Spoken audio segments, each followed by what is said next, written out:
Hello everyone, I'm building a house with my own hands and I'm already finishing the roofing work. In this video, I'll talk about the fascia board, membrane, battens, gutter and installing metal roofing tiles. Timestamps are available for your convenience, but I recommend watching the whole video. The previous video about the roof on my channel ended with the installation of the rafters. The next step was to nail the fascia board. The roof on the house is almost standard, a gable roof, but there are overhangs above the porch and terrace. Because of these overhangs, all the processes on the roof become a bit more complicated, but with them, the house will look more interesting. For the fascia board, I used one board measuring 150x25 and another 100x25 to get a more or less matching pattern with the overhanging rafters.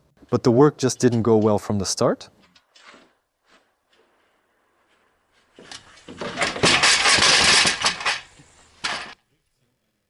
I got away with just 2 holes in my leg.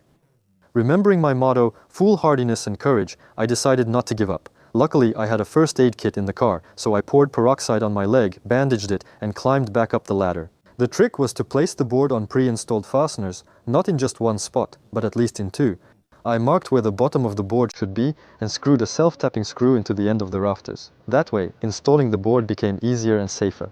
But in general, working on the roof without a second person is of course really tough.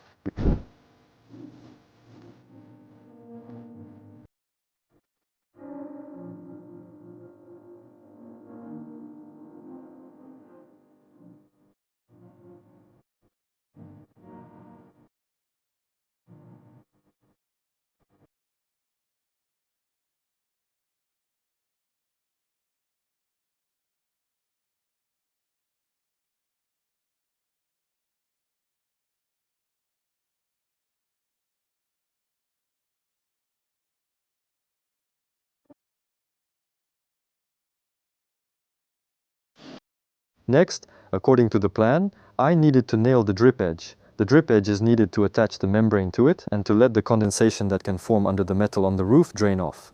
This is especially important in my case, since I'm going to have an attic floor. I inserted the strips into each other, slightly bending the end, and nailed the strips with galvanized roofing nails. I didn't install the drip edge according to the proper method. In fact, I'm basically doing everything wrong, because according to the standard procedure, it's supposed to be done differently. In each rafter, you need to make a notch like this, using a 25 by 100 board, so you can lay it along all the rafters, and then attach the drip edge strip to it, so it doesn't wobble like this. But I'm a lazy guy, so I just nail everything straight into the rafter and the fascia board. It turns out a bit crooked, but none of that will be visible anyway, so what's the difference? Looking ahead, I'll say that even with the way I did it, on the finished roof it looks good visually. Simply because the drip edge isn't visible, especially since it's all covered by the gutter anyway. Another unfinished part was that I needed to close the space from the gable to the outer rafters with blocks, and I also decided to fill the gap between the support board and the wall plate with foam.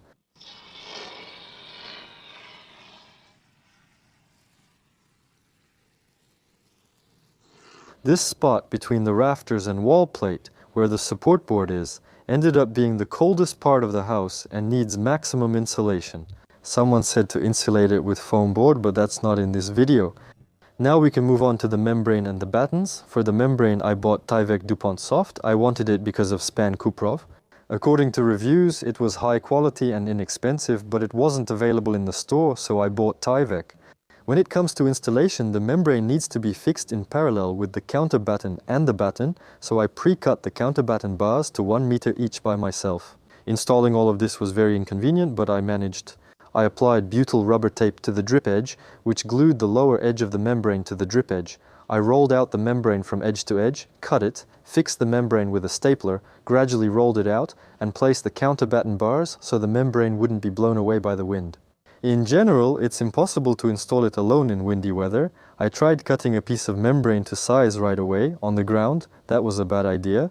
Rolling out the membrane directly on the roof is easier, especially if you're in a hurry. I only calculated timber for one side of the roof's counter-batten and forgot to multiply by 2. So I bought timber for one side for about 2,500.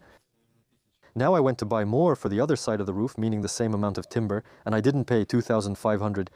But 6,500 in just a couple of months, that's insane. I just nailed the counter-batten with small gaps of a couple of centimeters between the timbers and tried to make the gaps in a staggered pattern. Making the timbers a bit longer than 1 meter, up to the sheet joints would have been more convenient.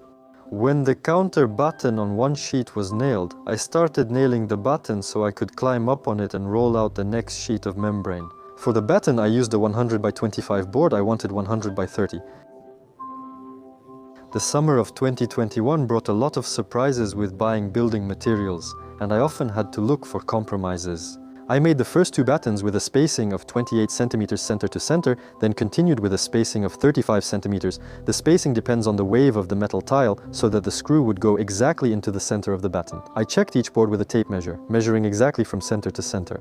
The lumber was terribly warped and varied a lot in size, so this method was more reliable to make sure that later the screw from the metal would hit the batten board exactly. I nailed another board between the first 2, so that later the gutter hooks would have a more reliable attachment. In the end, I didn't regret buying a more expensive and better membrane. It's really not worth saving money on the membrane. I had never dealt with membranes before. At first touch, it just felt like some cheap paper. But during installation, I dropped a tape measure on it, dropped some bars, dropped a crowbar, and dropped a screwdriver. I stepped on it 3 times and it never tore. It also performed well under pouring rain and hurricane winds. Overall, I was actually lucky with the weather. This is the first time in 2 months that this has happened, and I'm already in the tent. That's it. The wind is terrible. It's just crazy, but the membrane is doing great. It's holding up. Overall, I really was lucky with the weather. By the end, there were days when I literally had to run to the construction site, quickly nail a couple of boards, and run away. Subtitles by Dimatorzok. I'm not made of sugar, but working on the roof in the rain is risky and cause major delays. Health matters more. The counter-batten is needed for ventilation, and it's better not to skimp on it. Use good quality timber, at least 50 by 50.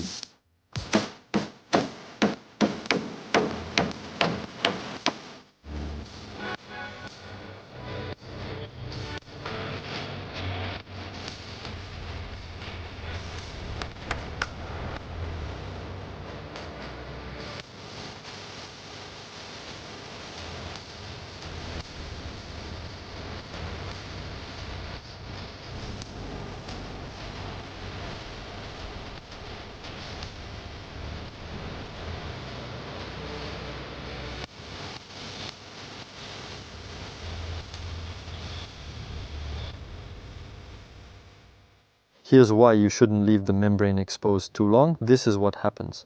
This isn't my doing, it's the birds that sit on it, and I have holes like this all along the ridge, so I'm going to patch them up now. A historic moment, the first barbecue in the house. Did you take too long with the post? The ventilation gap had to be covered with mesh to keep birds and insects out. I used Grand Line's polyvinyl chloride mesh, attached it with regular screws with wide heads, but they didn't match the color. Simply because everything would be covered by the gutter anyway. After the main battens, I had to attach the gutter hooks. I wanted to save money and install the gutter sometime later, but the construction process is such that it's more practical to install all the strips and hooks before laying the metal, so I ordered the entire gutter system right away. There are premium decks with long hooks like these, which you can install later, but long hooks are more reliable. The first thing you need to do is bend the hooks correctly. The water from the roof will drain down the posts of the terrace and the porch. That's why I needed to slope the gutter in the right direction. I made the slope 5 m per meter. To do this, I took the first hook and placed it at the highest point so that there was 12 similas from the edge of the metal roof to the edge of the hook, and I marked the bending point on the hook. This way, the gutter won't get ripped off when snow slides down. I used to think roof snow guards were specifically for preventing this. It turns out that the gutter itself isn't torn off by snow because of the proper installation of the hooks, and snow guards aren't needed to keep snow from falling on your head. To mark the slope of the gutter, I laid out the required number of hooks, multiplied the meters by 5 millimeters, and got the distance where the mark should be. On the last hook, I drew a diagonal line, and now the hooks need to be bent along that line. Ideally, you should use a hook bender to bend the hooks, but which do-it-yourself builder actually has a hook bender? I bent them by hand using a pipe. It didn't turn out perfectly, but it worked. The first hooks bend well, the first, second, third, they turned out perfectly. Where they should be bent, the fourth one is more or less okay, but the fifth one is not at all where it should be.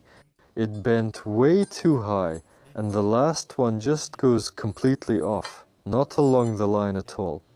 And it would probably be better to bend it in a vise, which I don't have. I attached the hooks somewhere with nails, somewhere with screws, and I bent the hooks pretty well. But the eaves of my roof turned out crooked, so I had to pry off 3 hooks with a crowbar and rebend them on the spot to fit the crooked roof between the hooks. I nailed the so-called compensation board. This is needed again because of the wave of the metal tile, so that the edge of the metal doesn't bend down. I used a regular 25mm board, but in the end that turned out to be a bad idea. The board should be thinner, about 18mm. A lot also depends on the metal tile itself, because it comes in different molding options and they vary in size. I had the Super Monterey Profile Color Poral 7024. On top of all this, I nailed the corner strip using the same method as I did with the drip edge.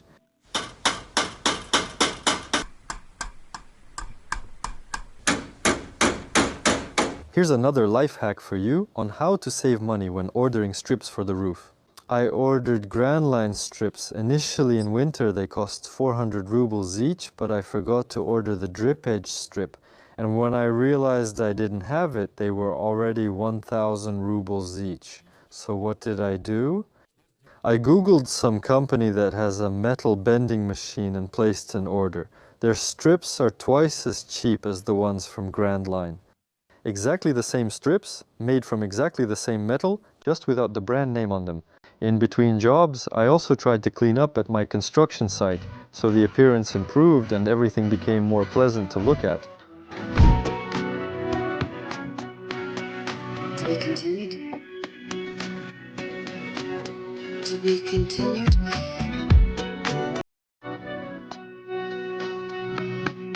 To be continued, to be continued, to be continued.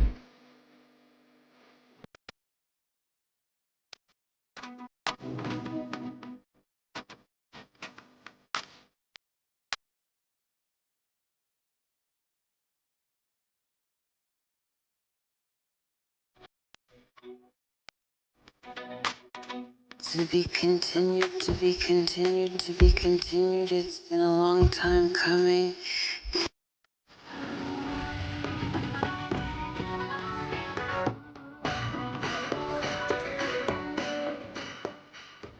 And now it's time for metal. To be continued, to be continued, to be continued. I bought the metal roofing tiles back in winter at a reasonable price. I'm really glad I took care of it in advance. It allowed me to save a lot of money.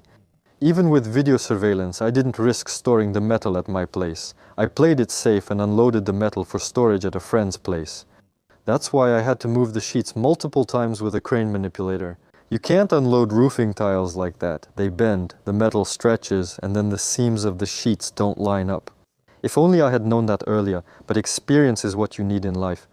I had the metal roofing sheets custom ordered to size. Some of them were over 5 meters long, and the others were just over 6 meters long. I did it that way on purpose, so I would have to cut the metal as little as possible. It's pretty convenient, but there's a catch when it comes to lifting the sheets onto the roof. I set up 2 guides, and technically, even a 6-meter sheet could be lifted by 2 people using them. But you absolutely must not do it this way. Under no circumstances should you do it. Next, I'll show you clearly why. We lifted the sheets along the guides using a hook and a rope. It would have been better to use a tool like this, but ours worked fine too. To lay the sheets evenly, it's best to stretch a string along the eaves or the ridge. For me, it was more convenient along the ridge. Pull the first sheet onto the roof, fasten it roughly by eye at the top with 2 self-tapping screws, then pull up the second sheet and screw it to the first one. That is, not to the battens, but only to the first sheet in several places. Then pull up the third sheet and attach it in the same way to the second sheet. Then unscrew 1 self-tapping screw from the first sheet from the batten and align all 3 sheets at once using the string, then fasten them to the batten. That's when you'll be able to lay the rest of the sheets evenly, and the edge of the metal tile won't shift, just like we did with the first slope. In theory, it's all pretty easy, but in practice it can be more difficult. We laid the first sheet along the string, immediately fastened the second one, then the third, and lifted the fourth. because I have these protrusions here and I needed to check how the fourth sheet would fit over this protrusion. We realized that the sheets were going too far and we had to redo everything because we still couldn't align the first sheet exactly along the string. We unscrewed all the sheets, but then it started pouring. The sheets were already on the roof, so we had to screw them in because of the wind. We aligned the first sheet along the string again, taking into account how everything was shifting, and started screwing in the other sheets right away, because in the rain it was impossible to step on the metal to straighten 3 sheets at once. It would have been very dangerous. And in the end, everything turned out straighter than the first time, but it was hard to check if everything was straight in the rain, and the sheets still started to shift. At first it seemed like they weren't shifting much, so I decided to finish the slope. But on the last 2 sheets, everything shifted all the way to the gutter. It's okay, I'll trim it, I thought, and left it as it was. What did we mess up tomorrow? If you look from here, everything looks even, and you can only see the screws driven into the wave instead of under the wave on half of the sheets. And from this side, you can already see how bad everything is and in what way. We missed the locks because here we started laying it evenly, but over here they shifted to the side, and none of the locks matched up with each other. And we didn't really notice it in the rain, but when you look from here, damn, everything seems fine, everything looks straight, everything's neat, everything's good. I'm here in Krasnodar, again at my girlfriend's relative's place, and here, above the yard, there's a kind of gazebo covered. It's about the same as my first slope at home, except for this joint, because here you can see outside. Mine isn't quite that bad. And I just can't understand why. If you take these 2 waves, here the joint is just a couple of millimeters. Here the sheet overlaps the other when the wave meets. Just a couple of millimeters. There's a little gap. But as you go further and further, the gap isn't a couple of millimeters anymore. It's a couple of centimeters.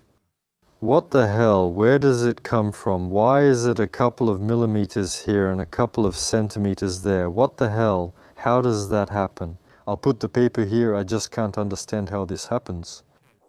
They should be the same, damn it. So why is it like this here, but over there the difference is so big? If the sheets are transported incorrectly, lifted incorrectly, they're doing it wrong together. It's not like each sheet is affected differently. Here they're the same, so why don't they deform to the same degree? And this doesn't happen, so why is there such a gap? And here there's a gap too. You should be able to see that the edge at my house is made exactly the same way. Here, about 5 millimeters stick out, so the edge isn't perfectly straight. About 5 millimeters stick out like this on every sheet. They even end up kind of like a herringbone pattern. I have the same issue with the joints on my house. It turned out, of course, terribly. First, because we laid the sheets unevenly in the rain, and second, when carrying such a long sheet, it gets badly crumpled. Because of this, it stretches a lot, and the locks on the sheets don't line up at all, ending up at the joints. This creates big gaps, which ruin the appearance and increase the chance of roof leaks. It seems like nothing should leak for me, but I'll keep an eye on it. I sprayed the roof with a hose. If you spray from above or just at an angle, the roof doesn't leak, but if you put the hose right up against the joint, then it leaks. But there's no rain like that in nature, so it should be fine. If anything happens, I have a plan B. I'll just seal the joints with caulk. We didn't rebuild the slope again simply because we could have made it worse. After the weekend, we started working on the second slope. One long sheet was extra, and we needed to make a short one out of it, so it had to be cut with a metal saw. That was a big question. Actually, you can't use an angle grinder to cut it because it damages the protective coating on the metal. It's really inconvenient to cut it with regular scissors, and special nibbling shears cost 7,000 rubles. There are cheap attachments for a screwdriver, but they don't cut well. Since I only needed to cut a little bit, I used a circular saw with an aluminum blade. Overall, it turned out pretty well. At first, we didn't know the exact reason why everything turned out so badly. With the first slope, there was no rain the second time, and we managed to align 3 sheets at once using a string. As it should be, the result immediately turned out much better. Then we found a 4th person to help lift the sheets, and we raised half of the second slope together as a team of 4, so the seams became completely invisible. A clear demonstration of how not to carry the sheets. The sheets where you can see that the wave is sticking out, we carried those together as a pair, and you can see how much we bent them between us. They're not fastened in the middle right now. But these sheets we carried as a team of 4, and you can clearly see the difference, how it should be done and how it shouldn't be done. That's why, as I found out later, the manufacturer doesn't recommend ordering long sheets cut to size right away, but suggests splitting the slope in half. So, for example, instead of ordering one 6-meter sheet, you should order 2 sheets of 3 meters each.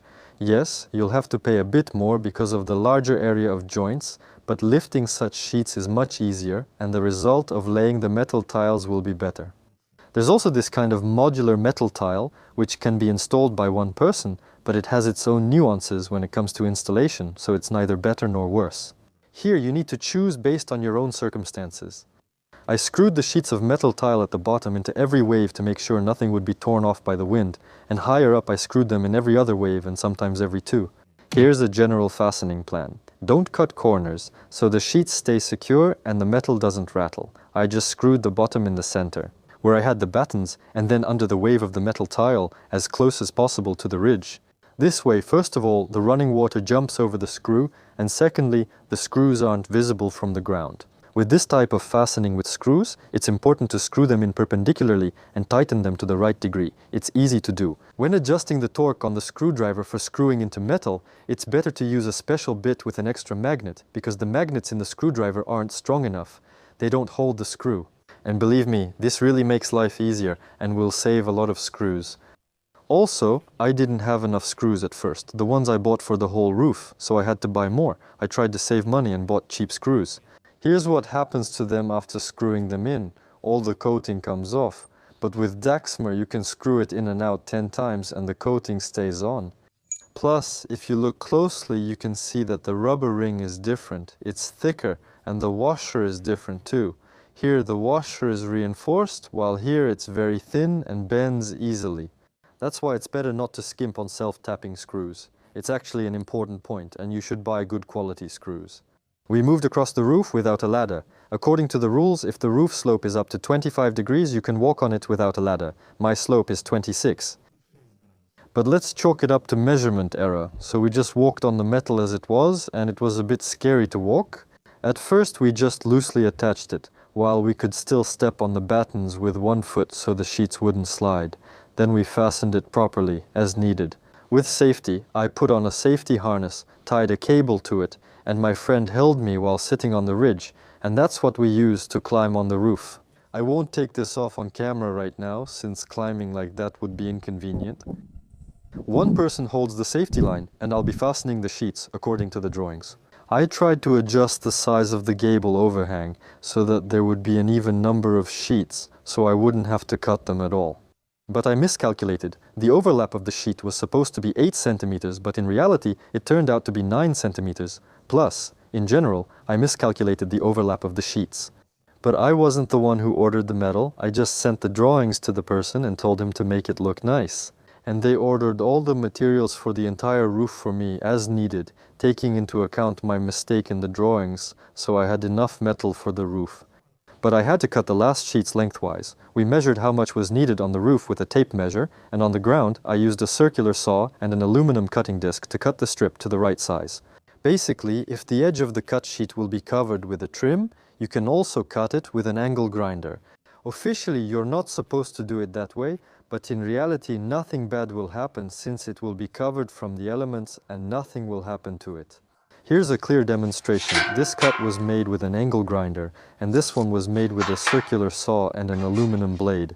The sheets are already lying outside in the open air under pouring rain. After 2 months, they haven't even started to rust. And neither the angle grinder nor the circular saw.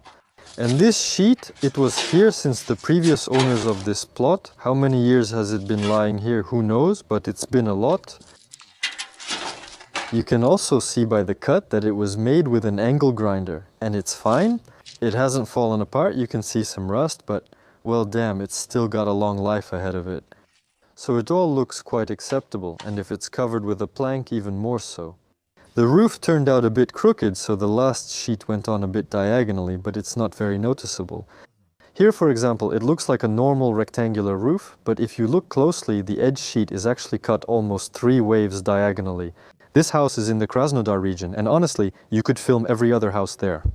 I also noticed that apparently it's not common to make roof overhangs in the south. It's really interesting how construction is done there. On the contrary, I tried to make the overhangs as big as possible. All that's left is to finish installing the end caps, and those are actually pretty simple, but there's a nuance with the ridge. Because if we just attach the cap right here, snow will blow under it in the winter and it will accumulate here, interfering with the ventilation of the space. And it will also melt. In general, nothing good will happen. To fix this, there is an aero element.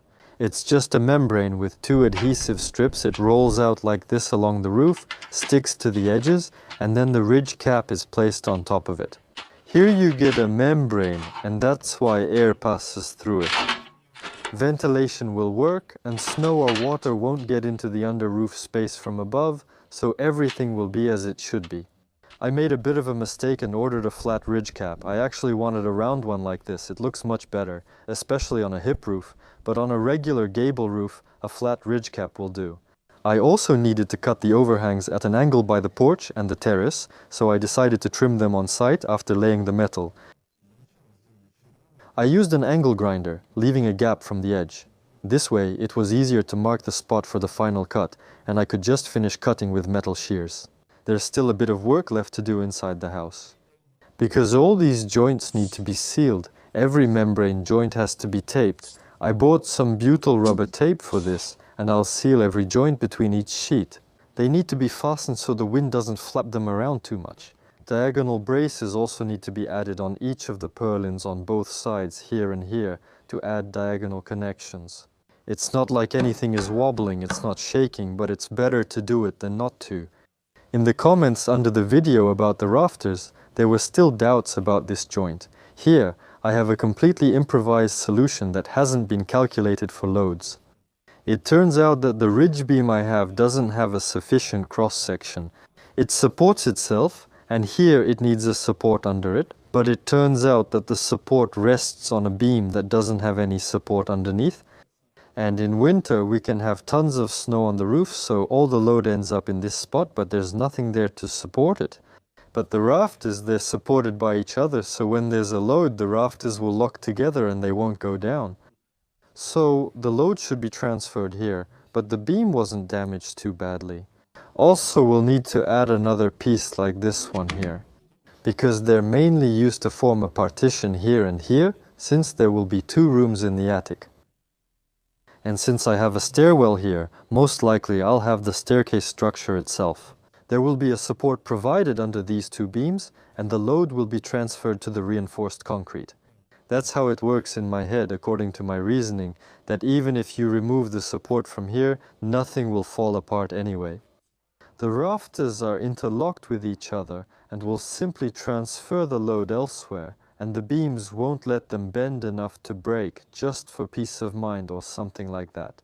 I'll add some more supports under these 2 beams so nothing will fall apart, but here, for sure, nothing will fall apart, overall. Actually, the roof turned out badly, especially considering that it was my first time doing all this, and because of my clumsy hands and crooked boards. When I was installing the battens, you could see the waves I was getting and how much everything was out of plane. But after laying the metal tiles, everything looked almost even. Metal is very forgiving of slight unevenness in the battens, so you don't have to worry about it too much. In total, for the entire roof, that is for the rafters, membrane battens and metal gutters, I spent this much money. I'll do it a bit later. In terms of actual work time on the roof, it didn't take much, but in reality, all the work stretched out over the whole summer. At the same time, the metal roofing is laid 1 slope per day. This is the fastest part and also the most expensive. If you hire workers, the rate for laying metal was 500 rubles per square meter. I have 132 square meters of metal, plus the ridge and strips, so it comes out to 70,000 rubles for 3 days of work. Considering current metal prices, it might seem that a roof with flexible shingles would be cheaper, but flexible shingles require an underlayment. And before it was made from oriented strand board, but now it feels like it would be easier to just make the roof out of money. It might even be cheaper that way. I'm not sure what I'd use for the roof if I did it again. I chose metal tiles for the roofing mostly based on how it looks, because in the end, the house should resemble one with standing seam roofing, and it looks better, but it's more expensive. I didn't use flexible shingles because I'm afraid they'll get overgrown with lichen. My plot is surrounded by trees and stuff is constantly falling from them, so it can get stuck on a roof with flexible shingles. But I've already seen this problem in our city with roofs overgrown with lichen, otherwise the roofing is also good. If it weren't for the trees, maybe I would have used flexible shingles. In fact, there isn't one perfect material or one perfect technology that suits everyone's specific conditions. For example, the acceptable slope for a metal tile roof is between 14 and 45 degrees. The look of the work, the money, there are a lot of nuances. In my case, everything lined up for metal tile sheets. I'm satisfied with the result. As you can see in the video, the house was still being plastered. I'll talk about that in the next video. Subscribe to the channel so you don't miss out, and leave any questions in the comments. See you next time.